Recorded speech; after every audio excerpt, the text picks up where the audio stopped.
Mizoram khua ka kalcha na takmai khua suang puilo na kalna hun tha ka nei lau maya he khua kalat lo nge ka du suang puilon hing putchana chuan kal nge ka du ani he suang lungpui hi achan chin kalau she to thina achunga ka handing wang chu lungpui satlia chunga din nen choi nang hau lo mai danglam na riau nein ka in ti theiru riau asin mizo jinga doi thiam lar taklal ruangan tui vai mi akhal chu ania lungpui akhal chu hi akal thadu vak lo nge la chona avuak na hnu ma po akhwar mu theina la omani athut na atil mu in nga na te po la khwarin kanan mu chu atil mu om na in hladana lal ruanga palen dan tur le khal chu hau takle ti hriat thei tura atil mu in nga na akhwar ku khan mu chuan mi atit lim danglam nge mai lal ruanga hi doi thiam ania tun thleng hian lal ruanga doi bur te po omin nim shrizam ra ania he a doi bur chunga hian tui thunila tui chu inila pumna dam doi atana tha em ani voi tam tak thun pon a doi bur hi adave mai lawa mizo doi thiam lal ruanga doi bur ani wanga ni nge yang tui vai atanga lungpui lian tak akhal chuak po hi oi om lo tak mai ania ma se lal ruanga hian tui vai mi lungpui hi akhal chuak miau si ani hi he alung khal chua po hian a ro poisa a thukru tlat maya tun thleng hian a ro thuruk chu thang thar fing tak tak te pon alak chu dan na thiam lowani kan mi zo pi le pu te hian thil ni tur le oi om mi si lo atak be chana thon thunga inom tak tak an lo nei hi a hludang lam hle ani song pui lo na kan chol wanga te tang he chon lam her song pui lo na tang hian lam her hi kilometer sari ania van bong kilometer somthum not kholep kilometer som ni pakhat tani he lampanga hian ve lampanga hian lam her kat kal le don ani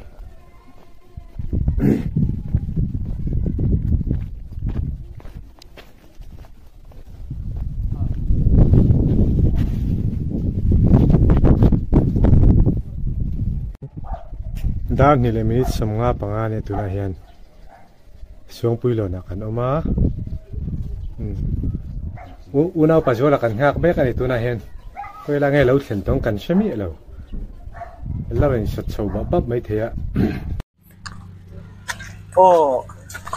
tuna hian suang puilo na kan oma hei hi suang puilon ming putchan alung bela chu nia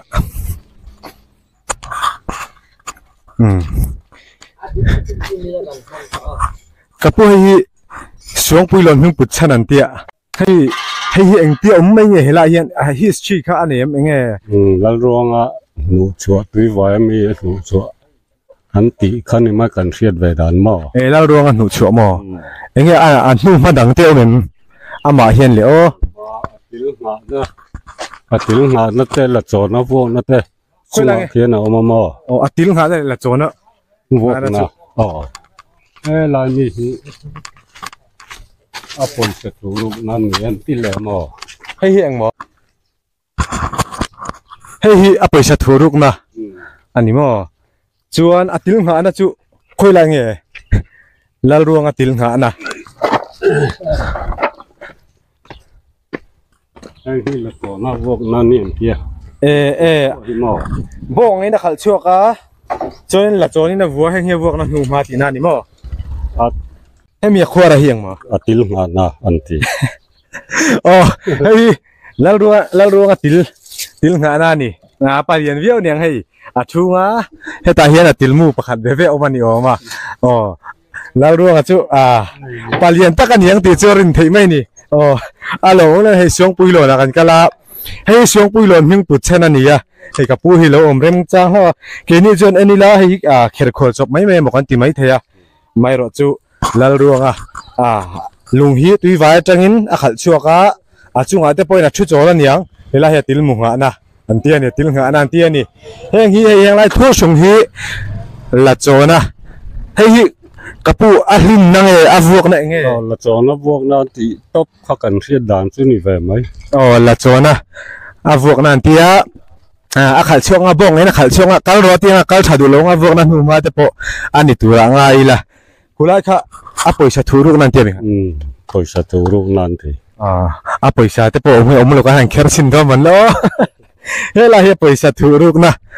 an tia lak do nga hi mizo history chuan mun thuk takte changa a poisa thuruk na helai chunga hian poisa oma an ngai niang hei poisa thuruk na thatak omani hei hi pani ang tina ni mo tro helai hi amain hei